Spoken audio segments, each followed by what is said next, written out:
फटाफट देख रहे सारे दर्शकों का स्वागत है। मैं ਤੁਹਾਡੇ नाम मनविंदर सिंह। देश दुनिया च की कुछ ਰਿਹਾ खास मनोरंजन खेड जगत ते करांगे ਵਪਾਰ ਦੀ ਗੱਲ। सब तो पहला नज़र सूबाई खबरों ते। दड़बा विखे ट्रैक्टर ने मोटरसाइकिल मारी टक्कर, जिस कारण मोटरसाइकिल सवार व्यक्ति मौके ते ही मौत हो गई। ਤੇ ਉੱਥੇ ਹੀ ਟਰੈਕਟਰ ਚਾਲਕ ਵਾਰਦਾਤ ਤੋਂ ਬਾਅਦ ਮੌਕੇ ਤੋਂ ਫਰਾਰ ਹੋ ਗਿਆ ਤੇ ਪੁਲਿਸ ਦੇ ਵੱਲੋਂ ਹੁਣ ਕਾਰਵਾਈ ਸ਼ੁਰੂ ਕਰ ਦਿੱਤੀ ਗਈ ਹੈ। कैबिनेट मंत्री राणा गुरजीत ने कपूरथला हल्के के पिंड विच विकास लई 3 करोड़ 66 लाख रुपए के विकास कार्यां का उद्घाटन किया।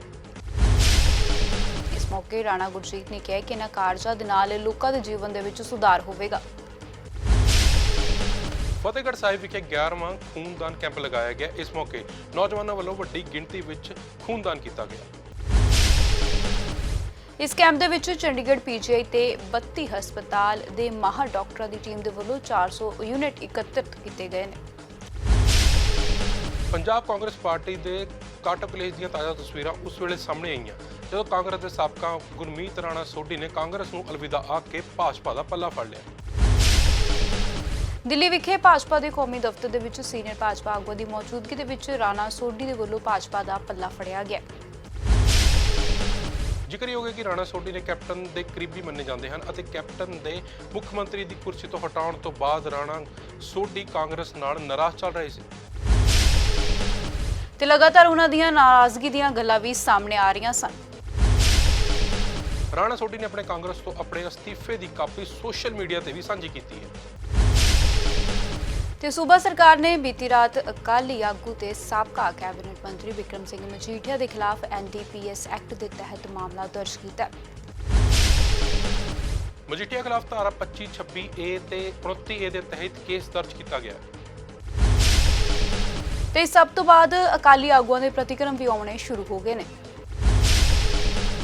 ਮਜੀਠੀਆ ਖਿਲਾਫ ਕੇਸ ਦਰਜ ਹੋਣ ਤੋਂ ਬਾਅਦ ਲਗਾਤਾਰ ਅਕਾਲੀ ਆਗੂ ਦੀਆਂ ਪ੍ਰਤੀਕਿਰਿਆ ਸਾਹਮਣੇ ਆ ਰਹੀਆਂ ਹਨ।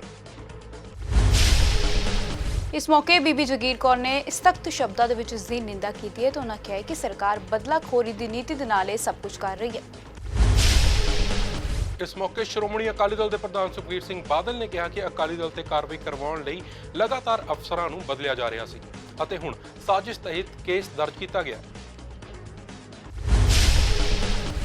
ਤੇ ਉਧਰ ਅੰਮ੍ਰਿਤਸਰ ਦੇ ਕਸਬਾ ਵੇਰਕਾ ਦੇ ਵਿੱਚ ਅਕਾਲੀ ਵਰਕਰਾਂ ਦੇ ਵੱਲੋਂ ਨਵਜੋਤ ਸਿੱਧੂ ਦਾ ਜ਼ਬਰਦਸਤ ਵਿਰੋਧ ਕੀਤਾ ਗਿਆ। ਅਕਾਲੀ ਵਰਕਰਾਂ ਦਾ ਕਹਿਣਾ ਹੈ ਕਿ ਜਦੋਂ ਤੋਂ ਨਵਜੋਤ ਸਿੰਘ ਸਿੱਧੂ ਅੰਮ੍ਰਿਤਸਰ ਦੀ ਸੀਟ ਤੇ ਵਿਧਾਇਕ ਬਣੇ ਹਨ ਉਦੋਂ ਤੋਂ ਹੀ ਉਹਨਾਂ ਨੇ ਆਪਣੇ ਚੋਣ ਖੇਤਰ ਦੇ ਵਿੱਚ ਕਿਸੇ ਵੱਲ ਕੋਈ ਧਿਆਨ ਨਹੀਂ ਦਿੱਤਾ। ਪਿਛਲੇ 5 ਸਾਲਾਂ ਵਿੱਚ ਕੋਈ ਵੀ ਵਿਕਾਸ ਨਹੀਂ ਹੋਇਆ। ਦਸ਼ਮ ਪਿਤਾ ਸ਼੍ਰੀ ਗੁਰੂ ਗੋਬਿੰਦ ਸਿੰਘ ਜੀ ਦੇ ਵੱਡੇ ਸਾਹਿਬਜ਼ਾਦਿਆਂ ਤੇ ਸਿੰਘਾਂ ਸਿੰਘਣੀਆਂ ਦੀ ਸ਼ਹਾਦਤ ਨੂੰ ਸਜਦਾ ਕਰਨ ਦੇ ਲਈ ਲੱਖਾਂ ਦੀ ਗਿਣਤੀ ਦੇ ਵਿੱਚ ਸੰਗਤਾਂ ਗੁਰਦੁਆਰਾ ਸ਼੍ਰੀ ਚਮਕੌਰ ਸਾਹਿਬ ਵਿਖੇ ਨਤਮਸਤਕ ਹੋਣ ਦੇ ਲਈ ਪਹੁੰਚ ਰਹੀਆਂ ਨੇ। ਗੁਰਦੁਆਰਾ ਸ਼੍ਰੀ ਚਮਕੌਰ ਸਾਹਿਬ ਵਿਖੇ ਧਾਰਮਿਕ ਸਮਾਗਮ ਸਜਾਏ ਜਾ ਰਹੇ ਨੇ ਜਿੱਥੇ ਗੁਰਬਾਣੀ ਦਾ ਨਿਰੰਤਰ ਪ੍ਰਵਾਹ ਚੱਲ ਰਿਹਾ ਹੈ। ਤੇ ਆਈਆਂ ਸੰਗਤਾਂ ਨੂੰ ਕਥਾਵਾਚਕਾਂ ਦੇ ਵੱਲੋਂ ਸ਼ਹਾਦਤ ਦੇ ਸਫ਼ਰ ਦੇ ਇਤਿਹਾਸ ਦੇ ਨਾਲ ਵੀ ਜਾਣੂ ਕਰਵਾਇਆ ਜਾ ਰਿਹਾ ਹੈ। ਛੋਟੇ ਸਾਹਿਬਜ਼ਾਦਿਆਂ ਦੀ ਸਾਲਾਨਾ ਸ਼ਹਾਦਤ ਨੂੰ ਯਾਦ ਕਰਦਿਆਂ ਆਦਮਪੁਰ ਦੇ ਪਿੰਡ ਨੰਗਲ ਵਿੱਚ ਅਲੌਕਿਕ ਨਗਰ ਕੀਰਤਨ ਸਜਾਇਆ ਗਿਆ ਜਿਸ ਦੇ ਵਿੱਚ ਸੰਗਤ ਨੇ ਵੱਡੀ ਗਿਣਤੀ ਦੇ ਵਿੱਚ ਸ਼ਿਰਕਤ ਕੀਤੀ ਤੇ ਇਸ ਮੌਕੇ ਸੰਗਤਾਂ ਨੇ ਦੱਸਿਆ ਕਿ ਉਹਨਾਂ ਦੇ ਵੱਲੋਂ ਹਰ ਸਾਲ ਨਗਰ ਕੀਰਤਨ ਵੀ ਸਜਾਇਆ ਜਾਂਦਾ ਹੈ। ਸ਼੍ਰੀ ਹਰਿਮੰਦਰ ਸਾਹਿਬ ਦੇ ਵਾਪਰੀ ਬੇਅਦਬੀ ਦੀ ਘਟਨਾ ਤੋਂ ਬਾਅਦ ਅੱਜ ਸ਼੍ਰੀ ਹਰਿਮੰਦਰ ਸਾਹਿਬ ਦੇ ਮੰਜੀ ਹਾਲ ਵਿੱਚ ਸ਼੍ਰੋਮਣੀ ਗੁਰਦੁਆਰਾ ਪ੍ਰਬੰਧਕ ਕਮੇਟੀ ਵੱਲੋਂ ਅਰਦਾਸ ਕਰਵਾਈ ਗਈ ਜਿਸ ਦੌਰਾਨ ਸ਼੍ਰੋਮਣੀ ਅਕਾਲੀ ਦਲ ਦੇ ਪ੍ਰਧਾਨ ਸੁਖਬੀਰ ਸਿੰਘ ਬਾਦਲ ਦੇ ਵੱਲੋਂ ਵੀ ਸ਼ਿਰਕਤ ਕੀਤੀ ਗਈ ਹੈ। ਸ਼੍ਰੋਮਣੀ ਅਕਾਲੀ ਦਲ ਦੇ ਪ੍ਰਧਾਨ ਸੁਖਬੀਰ ਸਿੰਘ ਬਾਦਲ ਨੇ ਸੂਬੇ ਵਿੱਚ ਹੋ ਰਹੀਆਂ ਬੇਅਦਬੀ ਦੀਆਂ ਕੋਸ਼ਿਸ਼ਾਂ ਬਾਰੇ ਕਿਹਾ ਕਿ ਮਾਮਲੇ ਤੇ ਸਿਆਸਤ ਨਹੀਂ ਹੋਣੀ ਚਾਹੀਦੀ ਤੇ ਇਸ ਦੇ ਨਾਲ ਹੀ ਉਹਨਾਂ ਨੇ ਸੂਬਾ ਤੇ ਕੇਂਦਰ ਸਰਕਾਰ ਨੂੰ ਬੇਨਤੀ ਕੀਤੀ ਹੈ ਕਿ ਇਸ ਸਾਜ਼ਿਸ਼ ਦੇ ਪਿੱਛੇ ਦੇ ਦੋਸ਼ੀਆਂ ਦਾ ਪਤਾ ਲਗਾਉਣਾ ਚਾਹੀਦਾ ਹੈ। ਪੰਜਾਬ ਭਰ ਵਿੱਚ ਕਿਸਾਨਾਂ ਦੇ ਧਰਨਿਆਂ ਦਾ ਅੱਜ ਦੂਜਾ ਦਿਨ ਹੈ। ਕਿਸਾਨ ਅੰਮ੍ਰਿਤਸਰ, ਜਲੰਧਰ ਤੇ ਫਿਰੋਜ਼ਪੁਰ ਦੇ ਰੇਲਵੇ ਸਟੇਸ਼ਨਾਂ ਤੇ ਡਟੇ ਹੋਏ ਨੇ ਤੇ ਇਸ ਦੇ ਕਾਰਨ ਹੀ 50 ਸ਼ਤਾਬਦੀ ਟ੍ਰੇਨਾਂ ਵੀ ਪ੍ਰਭਾਵਿਤ ਹੋਈਆਂ ਨੇ ਤੇ ਆਮ ਲੋਕ ਵੀ ਖੱਜਲ ਖਵਾਰ ਹੋ ਰਹੇ ਨੇ। ਕਿਸਾਨ ਮਜ਼ਦੂਰ ਸੰਘਰਸ਼ ਕਮੇਟੀ ਪੰਜਾਬ ਵੱਲੋਂ ਟਾਂਡਾ ਵਿਖੇ ਰੇਲਵੇ ਟਰੈਕ ਜਾਮ ਕਰਕੇ ਧਰਨਾ ਦਿੱਤਾ ਜਾ ਰਿਹਾ ਸੀ। ਇਸ ਦੌਰਾਨ ਧਰਨੇ ਤੇ ਬੈਠੇ ਰਤਨ ਸਿੰਘ ਦੀ ਠੰਡ ਦੇ ਕਾਰਨ ਮੌਤ ਹੋ ਗਈ ਹੈ। ਦਿਨ ਬ ਦਿਨ ਓਮਿਕਰੋਨ ਦਾ ਖਤਰਾ ਵੱਧਦਾ ਜਾ ਰਿਹਾ ਹੈ। ਹੁਣ ਚੰਡੀਗੜ੍ਹ ਵਿੱਚ ਵੀ ਓਮਿਕਰੋਨ ਦੇ 2 ਹੋਰ ਮਰੀਜ਼ ਸਾਹਮਣੇ ਆਏ ਨੇ। ਮਨੀ ਮਾਜਰਾ ਦੇ ਵਿੱਚ ਵਿਅਕਤੀ ਦੀ ਰਿਪੋਰਟ ਵੀ ਪੋਜ਼ਿਟਿਵ ਪਾਈ ਗਈ ਹੈ। ਉੱਤੇ ਯੂਕੇ ਤੋਂ ਆਏ ਇੱਕ ਮਰੀਜ਼ ਦੀ ਵੀ ਰਿਪੋਰਟ ਪੋਜ਼ਿਟਿਵ ਆਈ ਹੈ, ਜੋ ਹੋਟਲ ਵਿੱਚ ਉਹ ਠਹਿਰਿਆ ਹੋਇਆ ਸੀ, ਜਿਸ ਤੋਂ ਬਾਅਦ ਹੋਟਲ ਕਰਮਚਾਰੀਆਂ ਨੂੰ ਵੀ ਕੁਆਰੰਟਾਈਨ ਕੀਤਾ ਗਿਆ ਹੈ। ਤੇ ਹੁਣ ਨੌਜਵਾਨ ਨੂੰ 32 ਸੈਕਟਰ ਦੇ ਹਸਪਤਾਲ ਦੇ ਵਿੱਚ ਆਈਸੋਲੇਸ਼ਨ ਵਾਰਡ ਦੇ ਵਿੱਚ ਭਰਤੀ ਕਰਵਾਇਆ ਗਿਆ। ਗੁਰਮਤਿ ਸੰਗੀਤ ਅਤੇ ਤੱਤੀ ਸਾਂਝਾ ਦੇ ਮਹਾਨ ਵਿਦਵਾਨ ਪ੍ਰੋਫੈਸਰ ਕਰਤਾਰ ਸਿੰਘ ਨੂੰ ਭਾਰਤ ਸਰਕਾਰ ਵੱਲੋਂ ਪਦਮ ਸ਼੍ਰੀ ਪੁਰਸਕਾਰ ਨਾਲ ਨਵਾਜ਼ਿਆ ਗਿਆ। ਪਰ ਆਪਣੀ ਖਰਾਬ ਸਿਹਤ ਦੇ ਚਲਦਿਆਂ ਪ੍ਰੋਫੈਸਰ ਕਰਤਾਰ ਸਿੰਘ ਇਸ ਸਮੇਂ ਲੁਧਿਆਣਾ ਦੇ ਨਿੱਜੀ ਹਸਪਤਾਲ ਦੇ ਵਿੱਚ ਜੇਰੇ ਇਲਾਜ ਨੇ। ਪਰ ਲੁਧਿਆਣਾ ਡੀਸੀ ਵੱਲੋਂ ਹਸਪਤਾਲ ਜਾ ਕੇ ਉਹਨਾਂ ਨੂੰ ਪਦਮ ਸ਼੍ਰੀ ਨਾਲ ਸਨਮਾਨਿਤ ਕੀਤਾ ਗਿਆ। ਸੂਬੇ ਦੇ ਵਿੱਚ ਚੰਨੀ ਸਰਕਾਰ ਦੇ ਖਿਲਾਫ ਵੱਖ-ਵੱਖ ਵਰਗਾਂ ਦੇ ਵੱਲੋਂ ਰੋਸ ਪ੍ਰਦਰਸ਼ਨ ਕੀਤਾ ਜਾ ਰਿਹਾ ਹੈ। ਗੱਲ ਰਾਮਪੁਰਾ ਫੁੱਲ ਦੀ ਕਰੀਏ ਤਾਂ ਇੱਥੇ ਵੱਖ-ਵੱਖ ਸਰਕਾਰੀ ਵਿਭਾਗਾਂ ਅਤੇ ਠੇਕਾ ਮੁਲਾਜ਼ਮਾਂ ਵੱਲੋਂ ਰੈਗੂਲਰ ਨੌਕਰੀਆਂ ਅਤੇ ਵੱਧ ਤਨਖਾਹ ਦੀ ਮੰਗ ਨੂੰ ਲੈ ਕੇ ਬਠਿੰਡਾ ਚੰਡੀਗੜ੍ਹ ਮਾਰਗ ਜਾਮ ਕੀਤਾ ਗਿਆ।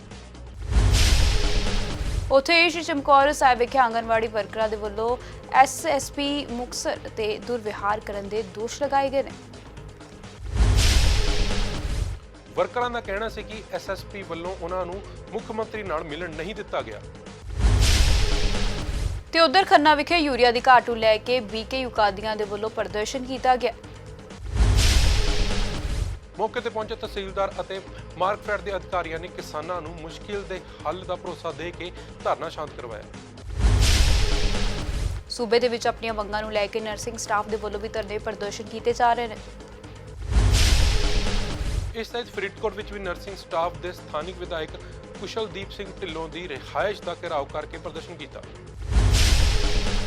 ਇਸ ਮੌਕੇ ਉਹਨਾਂ ਨੇ ਹਾਈਵੇ ਜਾਮ ਕਰਕੇ ਸੂਬਾ ਸਰਕਾਰ ਦੇ ਖਿਲਾਫ ਨਾਅਰੇਬਾਜ਼ੀ ਕੀਤੀ ਹੈ।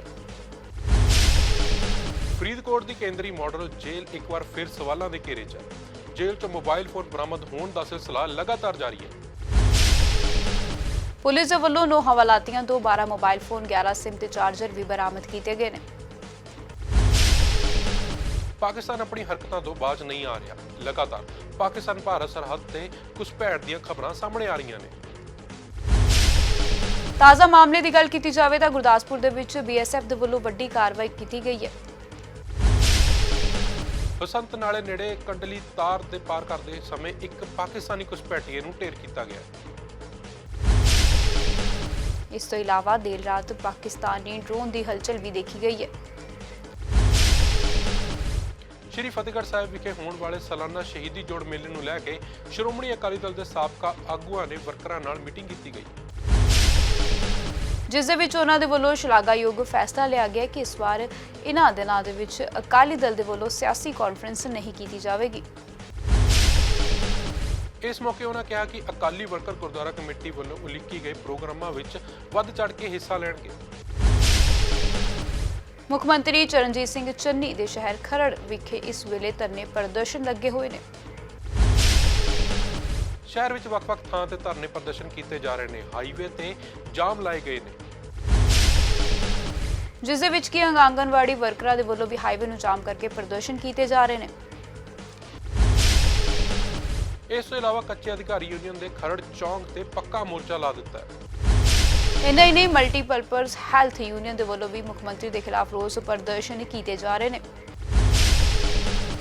ਇਹਨਾਂ ਵੱਲੋਂ ਪਿਛਲੇ ਲੰਬੇ ਸਮੇਂ ਤੋਂ ਆਪਣੀ ਮੰਗਾਂ ਨੂੰ ਲੈ ਕੇ ਧਰਨਾ ਪ੍ਰਦਰਸ਼ਨ ਕੀਤਾ ਜਾ ਰਿਹਾ ਹੈ, ਪਰ ਹਜੇ ਤੱਕ ਸਰਕਾਰ ਵੱਲੋਂ ਇਹਨਾਂ ਦੀ ਬਾਹ ਨਹੀਂ ਫੜੀ ਗਈ।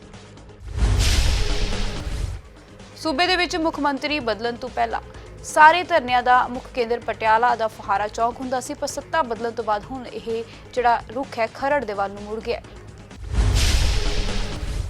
ਸੂਬੇ ਵਿੱਚ ਇਸ ਵਕਤ ਸੱਤਾਧਾਰੀ ਧਿਰ ਖਿਲਾਫ ਕਿਸਾਨਾਂ ਨੇ ਮੋਰਚਾ ਖੋਲ੍ਹਿਆ ਹੋਇਆ,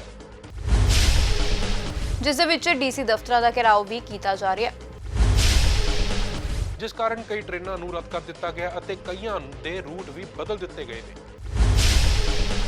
ਕਿਸਾਨਾਂ ਦੀ ਮੰਗ ਹੈ ਕਿ ਕਾਂਗਰਸ ਨੇ ਸੱਤਾ ਦੇ ਵਿੱਚ ਆਉਣ ਤੋਂ ਪਹਿਲਾਂ ਜੋ ਵਾਅਦੇ ਕੀਤੇ ਸਨ ਉਹਨਾਂ ਨੂੰ ਪੂਰਾ ਨਹੀਂ ਕੀਤਾ। ਇਸ ਦੌਰਾਨ ਕਿਸਾਨਾਂ ਵੱਲੋਂ ਯੂਰੀਆ ਦੀ ਘਾਟ ਨੂੰ ਲੈ ਕੇ ਸਰਕਾਰ ਖਿਲਾਫ ਮੋਰਚਾ ਖੋਲ੍ਹਿਆ ਗਿਆ। ਇਸ ਦੌਰਾਨ ਉਹਨਾਂ ਨੇ ਸ਼੍ਰੀ ਫਤਿਹਗੜ੍ਹ ਸਾਹਿਬ ਦੇ ਵਿੱਚ ਮੰਤਰੀ ਕਾਕਾ ਰਣਦੀਪ ਸਿੰਘ ਦੇ ਪੀਏ ਨੂੰ ਧਰਨੇ ਤੇ ਵੀ ਬਿਠਾ ਲਿਆ ਤੇ ਕਿਹਾ ਕਿ ਜਦ ਤੱਕ ਕਿਸਾਨਾਂ ਨੂੰ ਪੂਰਾ ਯੂਰੀਆ ਨਹੀਂ ਮਿਲਦਾ ਉਦੋਂ ਤੱਕ ਧਰਨਾ ਪ੍ਰਦਰਸ਼ਨ ਵੀ ਜਾਰੀ ਰਹੇਗਾ। ਗੁਰਦਾਸਪੁਰ ਦੇ BPO ਬਸੰਤ ਦੇ ਭਾਰਤ ਪਾਕਿਸਤਾਨ ਕੌਮਾਂਤਰੀ ਸਰਹੱਦ ਤੇ ਲੱਗੀ ਤਾਰ ਨੂੰ ਪਾਰ ਕਰਦੇ ਸਮੇਂ ਇੱਕ ਅਣਪਛਾਤੇ ਵਿਅਕਤੀ ਨੂੰ BSF ਨੇ ਗੋਲੀ ਮਾਰ ਕੇ ਢੇਰ ਕਰ ਦਿੱਤਾ ਜਿਸ ਤੋਂ ਬਾਅਦ ਲਾਸ਼ ਨੂੰ ਸਥਾਨਕ ਪੁਲਿਸ ਦੇ ਹਵਾਲੇ ਕਰ ਦਿੱਤਾ ਗਿਆ। ਅਧਿਕਾਰੀਆਂ ਨੇ ਕਿਹਾ ਕਿ ਮ੍ਰਿਤਕ ਦਾ ਪੋਸਟਮਾਰਟਮ ਕਰਵਾਉਣ ਤੋਂ ਬਾਅਦ ਅਗੇਰਲੀ ਕਾਰਵਾਈ ਕੀਤੀ ਜਾਵੇਗੀ। ਹੁਣ ਇੱਕ ਨਜ਼ਰ ਰਾਸ਼ਟਰੀ ਖਬਰਾਂ ਤੇ। ਕੇਂਦਰ ਸ਼ਾਸਿਤ ਪ੍ਰਦੇਸ਼ ਜੰਮੂ ਕਸ਼ਮੀਰ ਦੇ ਲਈ ਵਿਧਾਨ ਸਭਾ ਖੇਤਰਾਂ ਦੀ ਹੱਦਬੰਦੀ ਨਵੇਂ ਸਿਰੇ ਤੋਂ ਨਿਰਧਾਰਿਤ ਕਰਨ ਦੇ ਲਈ ਗਠਿਤ ਹੱਦਬੰਦੀ ਕਮਿਸ਼ਨ ਨੇ ਆਪਣੇ ਪੇਪਰ 1 ਦੇ ਵਿੱਚ ਜੰਮੂ ਖੇਤਰ ਦੇ ਵਿੱਚ 6 ਵਾਧੂ ਸੀਟਾਂ ਤੇ ਕਸ਼ਮੀਰ ਘਾਟੀ ਦੇ ਵਿੱਚ 1 ਸੀਟ ਦਾ ਪ੍ਰਸਤਾਵ ਰੱਖਿਆ। ਅਜਿਹੀ ਜਾਣਕਾਰੀ ਸਾਹਮਣੇ ਆਈ ਹੈ। ਇਸ ਨੂੰ ਲੈ ਕੇ ਕਮਿਸ਼ਨ ਦੇ 5 ਸਹਿਯੋਗੀ ਮੈਂਬਰਾਂ ਵੱਲੋਂ ਸੋਮਵਾਰ ਨੂੰ ਵਿਚਾਰ ਵਟਾਂਦਰਾ ਕੀਤਾ ਗਿਆ। ਭਾਰਤ ਤਿੱਬਤ ਸੀਮਾ ਪੁਲਿਸ ਨੇ ਛੱਤੀਸਗੜ੍ਹ ਪੁਲਿਸ ਦੇ ਨਾਲ ਇੱਕ ਸਾਂਝੇ ਆਪਰੇਸ਼ਨ ਦੇ ਵਿੱਚ ਰਾਜਨੰਦਗਾਉਂ ਜ਼ਿਲ੍ਹੇ ਦੇ ਜੰਗਲਾਂ ਦੇ ਵਿੱਚ ਬਣੀ ਇੱਕ ਨਕਸਲ ਯਾਦਗਾਰ ਨੂੰ ਢਹਿ ਕਰ ਦਿੱਤਾ। ITBP ਨੇ ਜਵਾਨਾਂ ਨੂੰ ਛੱਤੀਸਗੜ੍ਹ ਅਤੇ ਮਹਾਰਾਸ਼ਟਰ ਹੱਦ ਦੇ ਕੋਲੋਂ ਜੰਗਲ ਦੇ ਨਕਸਲੀਆਂ ਵੱਲੋਂ ਬਣਾਈ ਗਈ ਇੱਕ ਯਾਦਗਾਰੀ ਦੀ ਜਾਣਕਾਰੀ ਮਿਲੀ ਸੀ। ITBP ਅਤੇ ਛੱਤੀਸਗੜ੍ਹ ਪੁਲਿਸ ਦੀ ਟੀਮ ਦੇ ਵੱਲੋਂ ਕੀਤੀ ਗਈ ਇਸ ਸਰਚ ਆਪਰੇਸ਼ਨ ਦੇ ਦੌਰਾਨ ਇਸ ਨੂੰ ਢਹਿ ਕੀਤਾ ਗਿਆ। ਤੇ ਹੁਣ ਨਜ਼ਰ ਪਾ ਲੈਂਦੇ ਆ ਅੰਤਰਰਾਸ਼ਟਰੀ ਖਬਰਾਂ ਤੇ। ਅਫਗਾਨਿਸਤਾਨ ਤੇ ਤਾਲਿਬਾਨ ਦੇ ਕਬਜ਼ੇ ਤੋਂ ਬਾਅਦ ਇੱਥੇ ਹਾਲਾਤ ਲਗਾਤਾਰ ਵਿਗੜਦੇ ਜਾ ਰਹੇ ਨੇ। ਜਿੱਥੇ ਔਰਤਾਂ ਦੇ ਵੱਲੋਂ ਹਿੰਸਾ ਵਿਰੁੱਧ ਤੇ ਸਿੱਖਿਆ ਤੇ ਬਰਾਬਰੀ ਦੇ ਹੱਕਾਂ ਦੇ ਲਈ ਪ੍ਰਦਰਸ਼ਨ ਕੀਤਾ ਗਿਆ। ਇਸ ਦੇ ਚੱਲਦੇ ਹੁਣ ਤਨਖਾਹ ਲਈ ਤਰਸ ਰਹੇ ਸਰਕਾਰੀ ਕਰਮਚਾਰੀਆਂ ਨੇ ਕਾਬੁਲ 'ਚ ਵਿਰੋਧ ਪ੍ਰਦਰਸ਼ਨ ਕੀਤਾ। ਇੱਕ ਤੋਂ ਵੱਧ ਕੇ ਇੱਕ ਅਤੀ ਆਧੁਨਿਕ ਹਥਿਆਰ ਬਣਾਉਣ ਵਾਲੇ ਇਜ਼ਰਾਈਲ ਨੇ ਹੁਣ ਇੱਕ ਅਜਿਹੀ ਰਾਈਫਲ ਤਿਆਰ ਕੀਤੀ ਹੈ ਜੋ ਕਿ ਦੁਸ਼ਮਣ ਫੌਜੀਆਂ ਦੇ ਦੌੜਦੇ ਸਮੇਂ ਵੀ ਉਹਨਾਂ ਦੀ ਖੁਦ ਦੀ ਪਛਾਣ ਕਰ ਲਵੇਗੀ। ਇਸ ਤਰ੍ਹਾਂ ਨਾਲ ਇਜ਼ਰਾਈਲ ਨੇ ਅਸੌਲਟ ਰਾਈਫਲ ਨੂੰ ਡਿਜੀਟਲ ਨੈਟਵਰਕ ਲੜਾਕੂ ਮਸ਼ੀਨ ਵਿੱਚ ਬਦਲ ਦਿੱਤਾ ਹੈ। ਰੱਖਿਆ ਮਾਹਿਰ ਨੇ ਮੰਨਣਾ ਹੈ ਕਿ ਆਉਣ ਵਾਲੇ ਸਮੇਂ ਵਿੱਚ ਰਾਈਫਲ ਜੰਗ ਦਾ ਨਕਸ਼ਾ ਹੀ ਬਦਲ ਦੇਣੀ ਹੈ। ਵਪਾਰ ਜਗਤ 'ਚ ਕਿਹੜੇ ਰਹੇ ਉਤਾਰ ਚੜਾਵ, ਕਿਸ ਨੂੰ ਹੋਇਆ ਫਾਇਦਾ, ਕਿਸ ਦਾ ਹੋਇਆ ਨੁਕਸਾਨ, ਜਾਣਦੇ ਹਾਂ ਬਿਜ਼ਨਸ ਨਿਊਜ਼ ਦੇ ਵਿੱਚ। ਭਾਰਤ ਦੀ ਦਰਾਮਦ ਨੂੰ ਬਰਾਮਦ ਵਿੱਚ ਤਬਦੀਲ ਕਰਨ ਦੀ ਨੀਤੀ ਹੁਣ ਰੰਗ ਲਿਆਉਂਦੀ ਨਜ਼ਰ ਆ ਰਹੀ ਹੈ। ਬਰਾਮਦ $200 ਬਿਲੀਅਨ ਤੋਂ ਵੱਧ ਕੇ $1.7 ਬਿਲੀਅਨ ਹੋ ਗਈ ਹੈ, ਜਦਕਿ ਇਸ ਮਿਆਦ 'ਚ ਦਮਾਦਰ $3.5 ਬਿਲੀਅਨ ਤੋਂ ਲਗਭਗ 7 ਗੁਣਾ ਘਟ ਕੇ $500 ਮਿਲੀਅਨ ਹੋ ਗਿਆ। LIC ਦੀ IPO ਦੇ ਆਉਣ ਦੀਆਂ ਖਬਰਾਂ ਲੰਬੇ ਸਮੇਂ ਤੋਂ ਆ ਰਹੀਆਂ ਨੇ, ਪਰ ਸਰਕਾਰ ਦੇ ਵੱਲੋਂ ਕੋਈ ਨਿਸ਼ਚਿਤ ਤਾਰੀਖ ਸਾਹਮਣੇ ਨਹੀਂ ਆਈ ਹੈ। ਉੱਥੇ ਦੱਸਿਆ ਜਾ ਰਿਹਾ ਹੈ ਕਿ ਇਸ ਸਾਲ ਦੇ ਅਖੀਰ ਤਿਮਾਹੀ 'ਚ LIC ਦੀ IPO ਆਉਣ ਦੀ ਉਮੀਦ ਬਹੁਤ ਘੱਟ ਹੈ।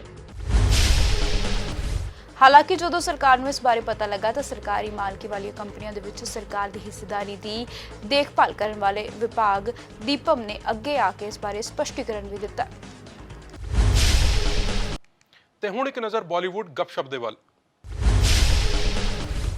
ਦੁਨੀਆ ਭਰ 'ਚ ਚਰਚਾ 'ਚ ਰਹੇ ਪਨਾਮਾ ਪੇਪਰਜ਼ ਮਾਮਲੇ 'ਚ ਬੱਚਨ ਪਰਿਵਾਰ ਦੀਆਂ ਮੁਸ਼ਕਿਲਾਂ ਵੱਧ ਗਈਆਂ ਹਨ। ਅਦਾਕਾਰਾ ਐਸ਼ਵਰਿਆ ਰਾਏ ਬੱਚਨ 2016 ਦੇ ਪਨਾਮਾ ਪੇਪਰਜ਼ ਲੀਕ ਮਾਮਲੇ ਦੇ ਨਾਲ ਜੁੜੇ ਕੇਸ ਦੇ ਵਿੱਚ ਪੁੱਛਗਿੱਛ ਦੇ ਲਈ ਸੋਮਵਾਰ ਨੂੰ ED ਦੇ ਸਾਹਮਣੇ ਪੇਸ਼ ਹੋਈ। ਜਾਂਚ ਦੇ ਘੇਰੇ 'ਚ ਅਮਿਤਾਭ ਬੱਚਨ ਵੀ ਹਨ। ਸੂਤਰਾਂ ਦੀ ਮੰਨੀਏ ਤਾਂ ED ਛੇਤੀ ਹੀ ਇਸ ਮਾਮਲੇ 'ਚ ਅਮਿਤਾਭ ਬੱਚਨ ਨੂੰ ਨੋਟਿਸ ਦੇ ਕੇ ਬੁਲਾਉਣ ਵਾਲੀ ਹੈ। ਐਮੀ ਜੋ ਕਿ 83 ਦੇ ਵਿੱਚ ਕ੍ਰਿਕਟ ਵਿਸ਼ਵ ਕੱਪ ਟੀਮ ਦੇ ਲੱਕੀ ਚਾਮ ਤੇ ਮੱਧਮ ਤੇਜ਼ ਗੇਂਦਬਾਜ਼ ਬਲਵਿੰਦਰ ਸਿੰਘ ਸੰਧੂ ਦਾ ਕਿਰਦਾਰ ਨਿਭਾ ਰਹੇ ਨੇ। ਭਾਰਤ ਦੇਸ਼ ਲਈ ਮਾਣ ਵਾਲੀ ਗੱਲ ਹੈ ਕਿ 83 ਫਿਲਮ ਦੇ ਟ੍ਰੇਲਰ ਨੂੰ ਬੁਰਜ ਖਲੀਫਾ ਤੇ ਪ੍ਰਦਰਸ਼ਿਤ ਕੀਤਾ ਗਿਆ।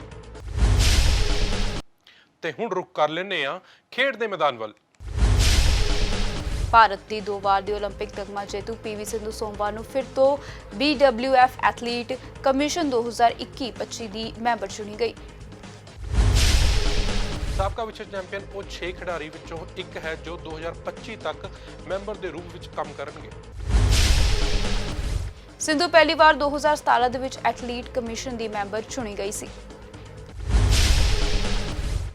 ਦੇਸ਼ ਦੇ ਚੋਟੀ ਦੇ ਕੀਓ ਖਿਡਾਰੀ ਪੰਕਜ ਅਡਵਾਨੀ ਆਪਣੇ ਰਾਸ਼ਟਰੀ ਬਿਲੀਅਰਡਸ ਖਿਤਾਬ ਦਾ ਬਚਾਅ ਕਰਦੇ ਹੋਏ ਧਰੁਵ ਸਿਤਵਾਲਾ ਨੂੰ 6 ਗੇਮਾਂ ਦੇ ਫਾਈਨਲਸ 'ਚ 5-2 ਨਾਲ ਹਰਾ ਕੇ 11ਵੀਂ ਵਾਰ ਚੈਂਪੀਅਨ ਬਣੇ।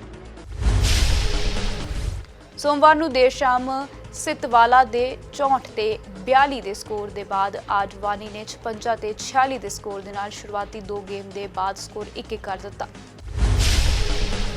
ਫਟਾਫਟ ਸੌਚ ਬਸ ਇੰਨਾ ਹੀ, ਮੈਨੂੰ ਦਿਓ ਇਜਾਜ਼ਤ, ਧੰਨਵਾਦ।